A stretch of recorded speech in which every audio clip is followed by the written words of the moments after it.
In the U.S., Democratic lawmakers have gathered outside the Capitol building to voice their outrage over gun control laws following this week's deadly mass shooting in Las Vegas.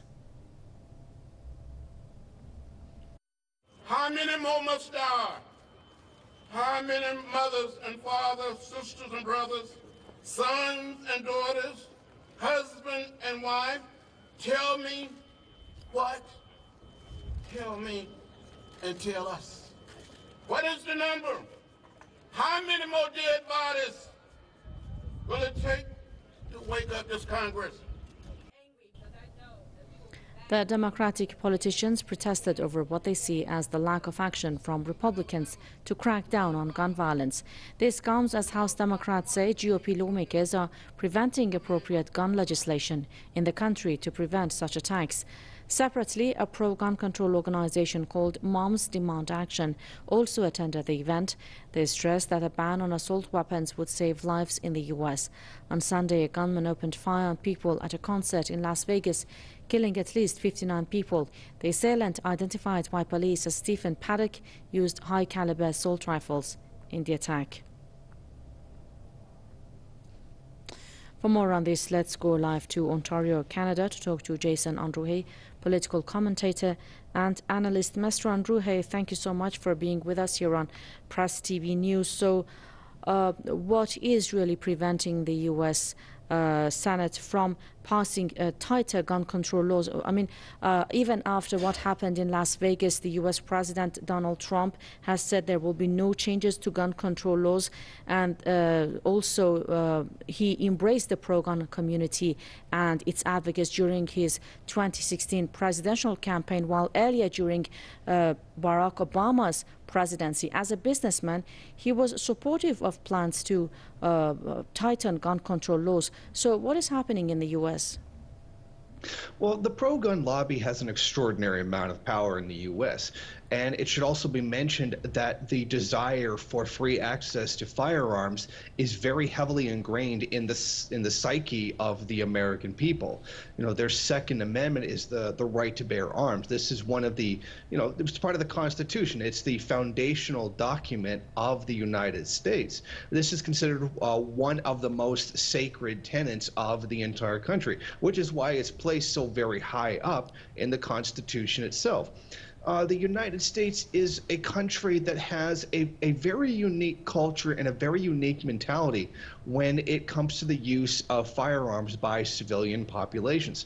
And it is very much different from any country around the world. In most countries where there's very little access to, where there is very little gun control, there is also an astronomical amount of random violence throughout the country. Yet the United States is a Western liberal democracy, the richest country in the world, one of the most advanced countries in the world. Yet they still suffer that kind of mass shooting violence, which is rare for that kind of situation. There's no other country in its socioeconomic position that actually has these kinds of shootings.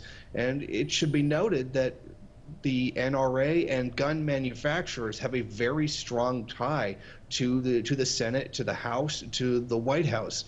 Arms sales constitute a very large portion of the U.S. budget. Arms sales are considered to be a large part of the GDP of the country. And when you have something that is that powerful, it can wield a great deal of influence inside the country.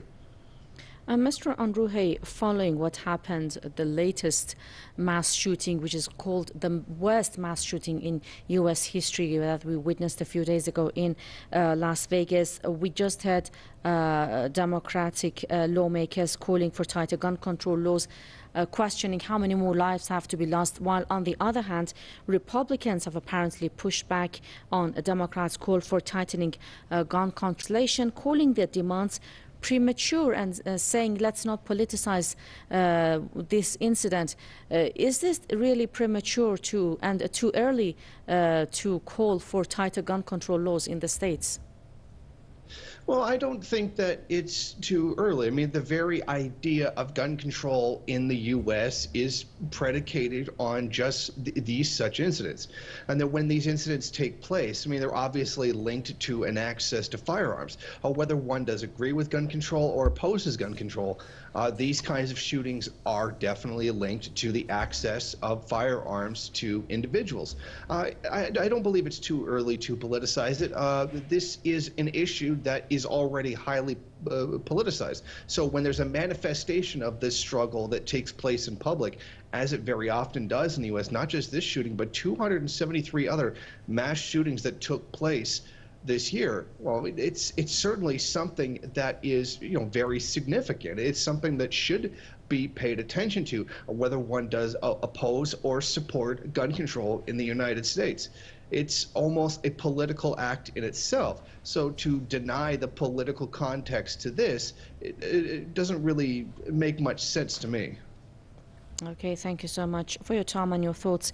Jason Unruhe, political commentator and analyst, joining us live from Ontario, Canada. Thank you very much indeed.